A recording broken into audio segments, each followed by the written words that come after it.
इसीलिए तो 5 साल सफलतापूर्वक चलाने के बाद भी फिर से थंबिंग मेजॉरिटी के साथ आए हैं और 27 में फिर से आएंगे, फिर से आएंगे। मुझे अच्छा लगा कि नेता प्रतिपक्ष अब समाजवादी से सनातनी हो गए हैं और उन्होंने अपने सदस्यों को अपने स्वभाव के विपरीत जाकर के टोका भी कि तुम क्या समझते हो जो है सनातन के बारे में, तुम नहीं समझ पाओगे। यानी उनकी बुद्धि से परे का ये विषय है। लेकिन ये स्वागत योग्य है कि आपने इस विषय को समझा है और इसको महत्व देकर के उसके प्रति सम्मान का भाव भी व्यक्त किया है। लेकिन मैं शुरुआत करना चाहूँगा मान्यवर अपने उन बातों से लेकर के जो हम लोगों ने पहले दिन यहाँ पर महामहिम राज्यपाल जी के भाषण के दौरान देखा था। जो दृश्य इस सदन में देखने को मिला था,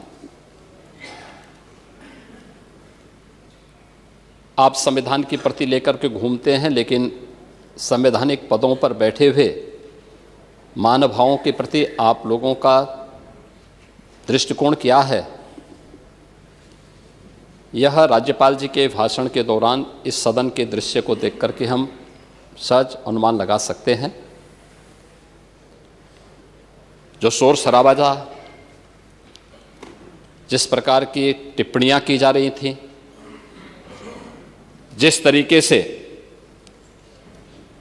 उस समय राज्यपाल जी के प्रति व्यवहार किया जा रहा था, क्या वह संवैधानिक था? और उस प्रकार का व्यवहार अगर आपका संवैधानिक है तो फिर असंवैधानिक क्या है?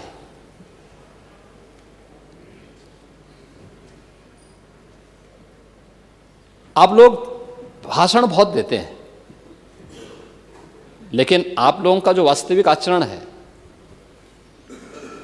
वह अगर देखना है तो समाजवादी पार्टी का जो मीडिया सेल का सोशल मीडिया का हैंडल है, वह समाजवादी पार्टी की विचारधारा, उनके आंतरिक शिष्टाचार, लोकतंत्र के प्रति उनके विचारों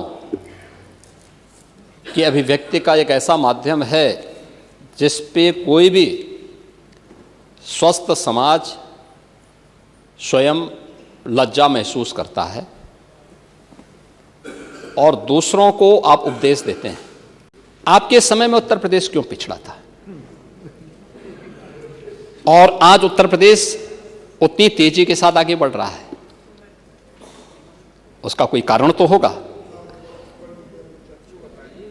और उसमें मैं आपसे केवल एक बात कहना चाहूंगा कि समस्या के बारे में सोचने से, एक चिंतक ने बहुत अच्छी बात कही कि समस्या के बारे में सोचने पर बहाने मिलते हैं, समाधान के बारे में सोचने पर रास्ते मिलते हैं। जिंदगी आसान नहीं है, बस खुद को मजबूत बनाना पड़ता है। उत्तम समय कभी नहीं आता, समय को उत्तम बनाना पड़ता है। और डबल इंजन की सरकार ने समय को उत्तम बनाया है। हाँ, इसीलिए कह रहे हैं ना, क्योंकि इसीलिए तो 5 साल सफलतापूर्वक चलाने के बाद भी फिर से थंबिंग मेजॉरिटी के साथ आए हैं और 27 में फिर से आएंगे, फिर से आएंगे।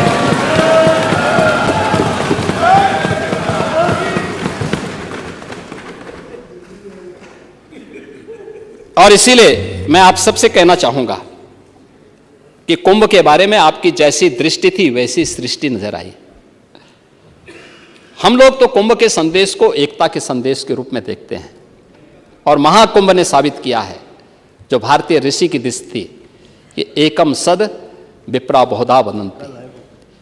यह यानी सत्य एक है, देखने की दृष्टि भले ही लोगों की अलग अलग हो सकती है, और सत्य वह है ये कि सनातन धर्म शाश्वत है और शाश्वत रहेगा। एकता का वह संदेश महाकुंभ ने दे दिया है। मैं फिर से आपसे कहूंगा कि आपका विघटन करना, तोड़ना, ये सभी षड्यंत्र बेनकाब साबित हुए हैं, आगे भी होंगे। लेकिन मैं आपसे एक बात का अनुरोध जरूर करूंगा, कुंभ के संदेश से कुछ तो सीखें, कुछ तो सीखें। और एक ही संदेश है कि साथ साथ चलने से ही विकास होगा, साथ साथ चलने से ही विकास होने वाला है। और एक कुंभ का सबसे बड़ा संदेश है, और उस संदेश को अगर हम अंगीकार कर सकेंगे तो बहुत कुछ कह पाएंगे, बहुत कुछ कर पाएंगे। महामहिम राज्यपाल जी का यह भाषण उन्हीं बातों को प्रतिनिधित्व करता है। महाकुंभ के बारे में जो बातें आप लोगों ने कही, आपने कहा कि एक जाति विशेष को वहां जाने से रोका गया, किसी जाति को रोका नहीं गया था। हम लोगों ने तो कहा था जो सद्भावना से जाएगा वो सम्मान से कुंभ में जाए, लेकिन जो सद्भावना से नहीं दुर्भावना से जाएगा तो उसकी दुर्गति भी होगी जरूर, अगर उसने कुंभ में अव्यवस्था पैदा करने का प्रयास किया। हां, हमने आपकी तरह आस्था के साथ खिलवाड़ नहीं किया, समाजवादी पार्टी की तरह आस्था के साथ खिलवाड़ नहीं किया। आपके समय में मुख्यमंत्री को फुर्सत नहीं थी कि उस आयोजन को देख सकें, उसकी समीक्षा कर सकें, और इसलिए उन्होंने एक नॉन सनातनी को कुंभ का प्रभारी बनाया था। लेकिन यहां पर मैं स्वयं इसकी समीक्षा कर रहा था, लगातार कर रहा था और लगातार कर रहा हूं।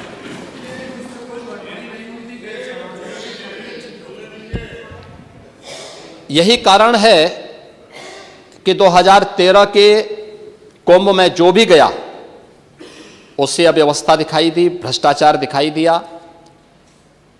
प्रदूषण देखने को मिला।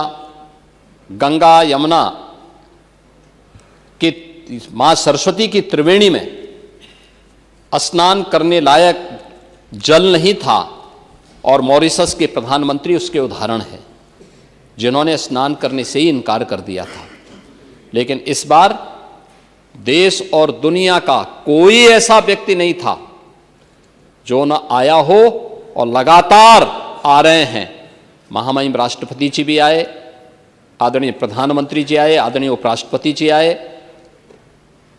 भूटान के नरेश भी आए, दुनिया के तमाम अन्य देशों से जुड़े हुए यानी 74 देशों के हेड ऑफ मिशंस भी वहां आए।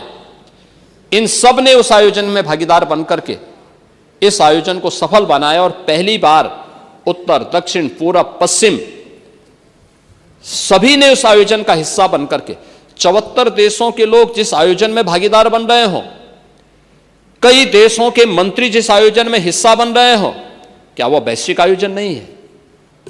क्या वो वैश्विक आयोजन नहीं है? वैश्विक आयोजन का मतलब क्या था? दुनिया आए, देखे, और जो आ रहा है अभिभूत होकर के जा रहा है। आपने तो अमृत स्नान के दिन मीडिया, विभिन्न मीडिया चैनल के द्वारा जो लाइव दिखाया जा रहा था, उसमें विदेशी जो पर्यटक आए थे, जिन्होंने कुंभ को साक्षात देखने का अनुभव किया, उनकी बातों को भी सुना होगा। कितने प्रफुल्लित थे। आयोजन सनातन धर्मावलंबियों का, लेकिन खुशी उनको हो रही थी कि ऐसा आयोजन पहली बार हुआ, और दुनिया के अंदर कहीं भी ऐसा आयोजन नहीं है जिस आयोजन में इतनी बड़ी संख्या में श्रद्धालुजन उपस्थित होकर के एक साथ एक मंच पर आकर के उन सभी आयोजनों को अपने अनुसार आगे बढ़ाने में योगदान दे रहे हैं। महोदय, मुझे सोशल मीडिया हैंडल पर एक बात बहुत अच्छी लगी। एक सज्जन ने इस बात को कहा, और उसने जो लोग महाकुंभ का विरोध कर रहे थे उनके बारे में उसने बहुत सटीक टिप्पणी की। उन्होंने कहा कि पिछले 1.5 महीने में आप वामपंथियों, समाजवादियों की बाल खगाल लीजिए, महाकुंभ को लेकर के विश्व भ्रमण के अलावा कुछ नहीं दिखेगा। गंदगी, अव्यवस्था, पर्यटकों की परेशानी के अलावा इनकी बजबजाती वाल पर दूसरी कुछ भी नहीं मिलेगा। लेकिन इन सब से इतर धरातल पर इनकी बजबजाती विचारधारा का कोई असर नहीं है। हज के दौरान अव्यवस्था से होने वाली सैकड़ों मौतों पर चुप्पी साध जाने वाले भारत के वामपंथी सेकुलर स्कॉलर महाकुंभ की भव्यता पर उल्टी करते नजर आए हैं। हर बार इनकी कोशिश महाकुंभ को बदनाम करने और फेल करने की रही, लेकिन ऐसे तमाम लोगों की मंशा को दरकिनार करते हुए करोड़ों लोगों ने आस्था की डुबकी लगा करके इनके जले पर नमक छिड़कने का ही काम किया। उन्होंने आगे लिखा है कि महाकुंभ के दौरान दुखद हादसा हुआ, इसके बाद भी आस्था और विश्वास तमाम परेशानियों पर भारी पड़ी। तीर्थयात्री समस्त परेशानियों और मुश्किलों का पहाड़ चढ़कर भी प्रयागराज महाकुंभ पहुंचे, वहां से स्नान कर खुशी खुशी वापस लौटे। रिश्तों के जटिल समीकरण का परिभाषा गढ़ता महाकुंभ अब समारोह की ओर है, लेकिन यहां से निकला संदेश हर सनातन के मन में अमिट छाप छोड़ गया है, जो वर्षों तक लोगों की बदकही और कहानियों में जीवंत रहेगा।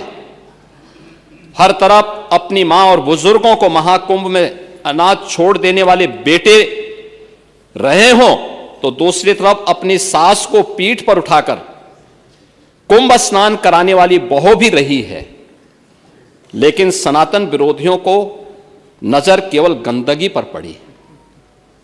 मैं अध्यक्ष महोदय वह चित्र लेके आया हूं।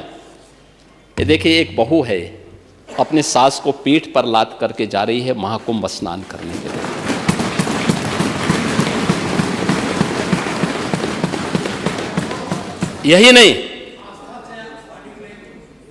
यही नहीं, आगे एक और बात कहते हैं। किसी ने सच कहा कि महाकुंभ में जिसने जो तलाशा उसको वह मिला। गिद्धों को केवल लाश मिली, सूअरों को गंदगी मिली, संवेदनशील लोगों को रिश्तों की खूबसूरत तस्वीर मिली, आस्थावानों को पुण्य मिला, सज्जनों को सज्जनता मिली, गरीबों को रोजगार मिला, अमीरों को धंधा मिला, श्रद्धालुओं को साफ सुथरी व्यवस्था मिली, पर्यटकों को अव्यवस्था मिली, सद्भावना वाले लोगों को जाति रहित व्यवस्था मिली, भक्तों को भगवान मिले। मतलब सबने अपने स्वभाव और चरित्र के अनुसार चीजों को देखा है। एक ही घाट पर सभी जातीय वर्ग के तीर्थयात्री स्नानार्थी बिना किसी भेदभाव के नहाते रहे। सनातन की सुंदरता आखिर समाजवादी और वामपंथियों को कैसे नजर आएगी? लेकिन इनके द्वारा लगातार किए जाने वाले प्रश्न इनकी नियत को ही संदेह के दायरे में खड़ी करती है। महोदय, ये टिप्पणी अचानक नहीं है। ये टिप्पणी भारत की टिप्पणी है, भारत की भावनाओं की टिप्पणी है। और जो स्वयं कुछ कर नहीं सकते थे, जिन लोगों ने अपने समय में इस पूरे आयोजन को अव्यवस्था और भ्रष्टाचार का शिकार बनाया था, आज वे महाकुंभ पर इस प्रकार की टिप्पणी करके भारत की भावनाओं के साथ ही खिलवाड़ करने का काम कर रहे हैं। और मैं तो केवल इस बारे में एक बात कहना चाहूंगा कि महाकुंभ ने पूरी दुनिया को भारत की सनातन एकता का संदेश देकर के एक भारत श्रेष्ठ भारत के प्रधानमंत्री मोदी जी के विजन को ही चरितार्थ करके दिखा दिया है कि विश्वास है तो पूरा भारत अपना सहयोग देने के लिए उतनी ही तत्परता के साथ खड़ा है जो महाकुंभ में दर्शन होता हुआ दिखाई दे रहा है। महोदय, नेता प्रतिपक्ष ने यहां पर जीरो पॉवर्टी की भी बात की।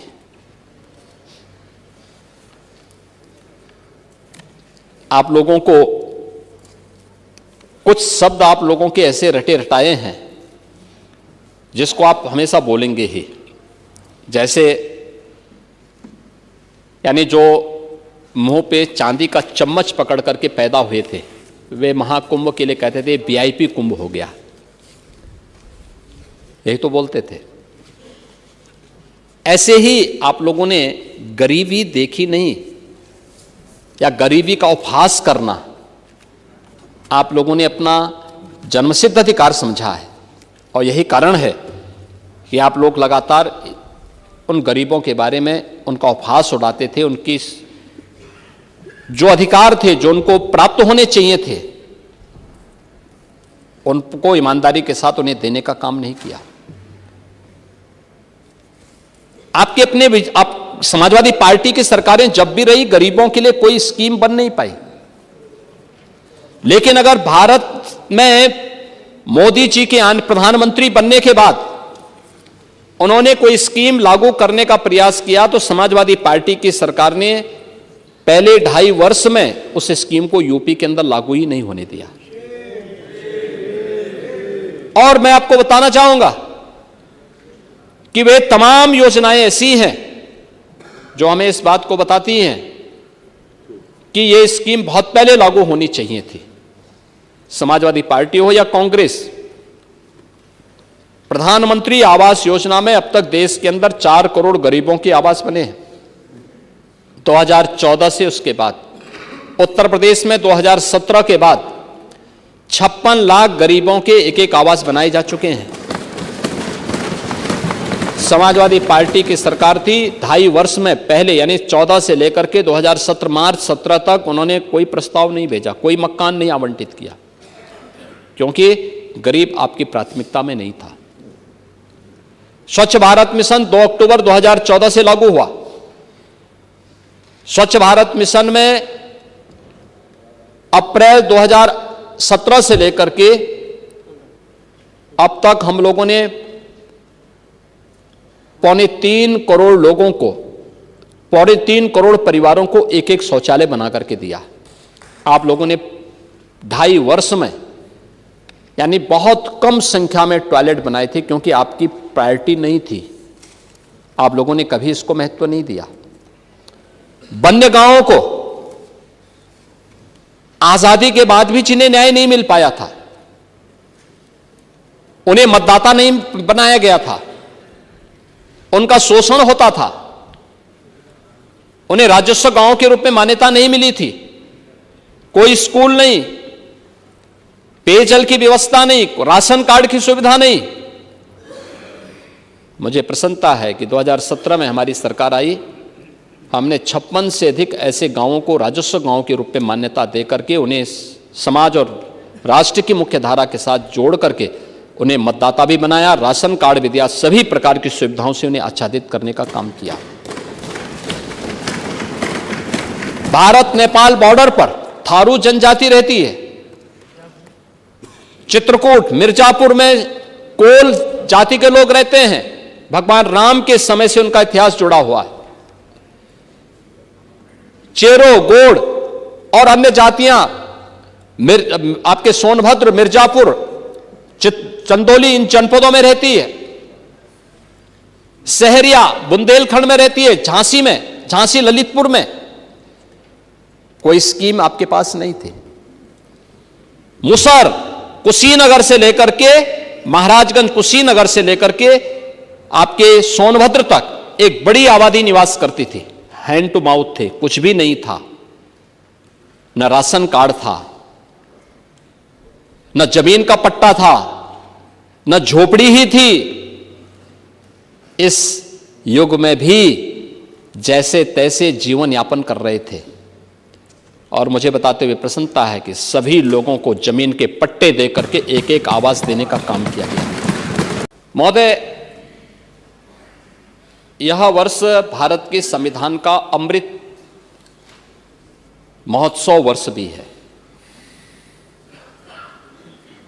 26 जनवरी 1950 को भारत का संविधान लागू हुआ था। बाबा साहब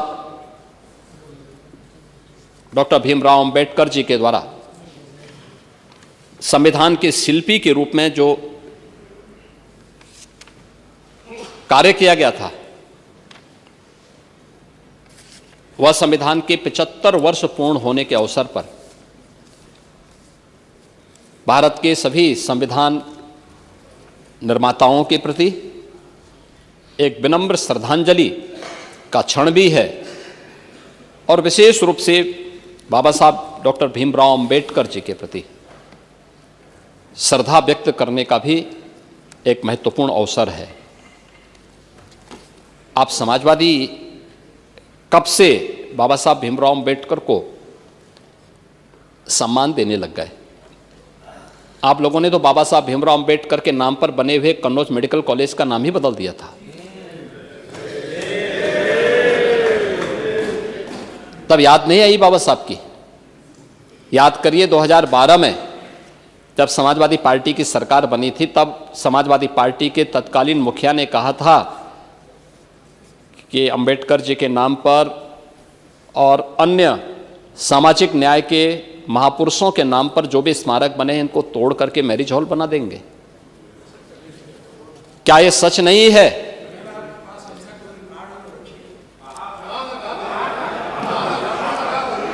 क्या यह सच नहीं है? क्या यह सच नहीं है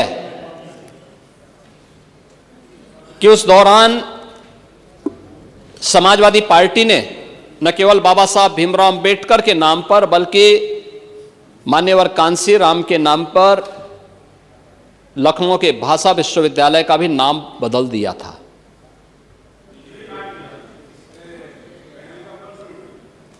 और खैर, गेस्ट हाउस की दुर्भाग्यपूर्ण घटना के बारे में तो चर्चा ही क्या करनी है।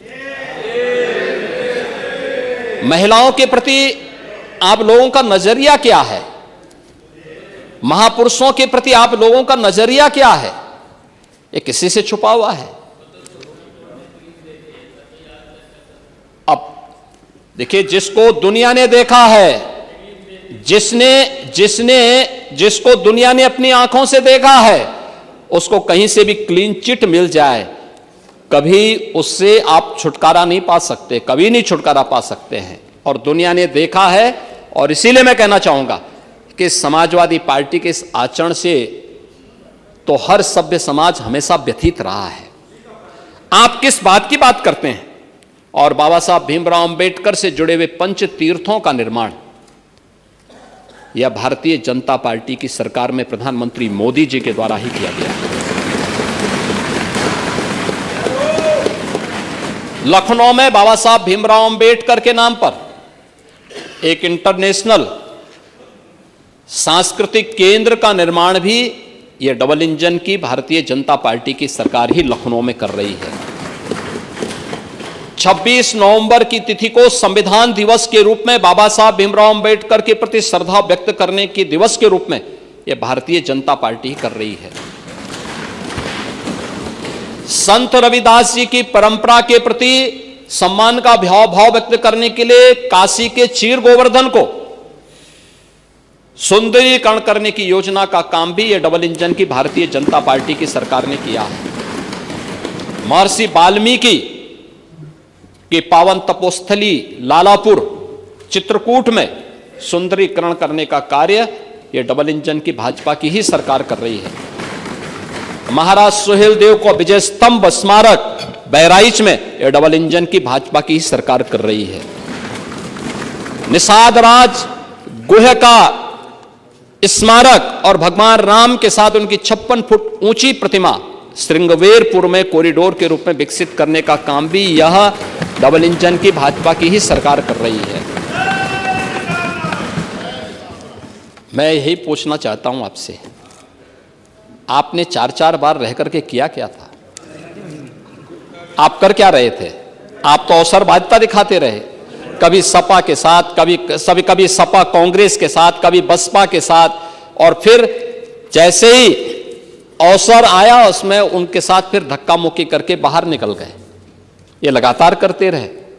और इसीलिए यह एक अवसर है हमारे पास, पहली बार, अभी बजट पे चर्चा होगी, हम बताएंगे, यह वर्ष इसलिए भी महत्वपूर्ण है, भारत के संविधान के 75 वर्ष पूरे हो रहे हैं लागू किए जाने के, हो चुके हैं। यह वर्ष इसलिए भी महत्वपूर्ण है, पुण्य श्लोका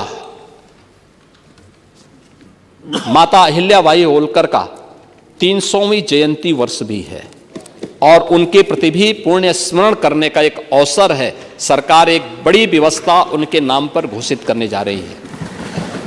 संत कबीर के नाम पर भी हमारी सरकार एक योजना लेकर के आई है, संत रविदास के नाम पर भी लेकर के आई है, और बाबा साहब भीमराव अंबेडकर के बारे में तो मैंने आपको बताया ही बताया। सरदार पटेल के नाम पर भी हमारी सरकार करने जा रही है।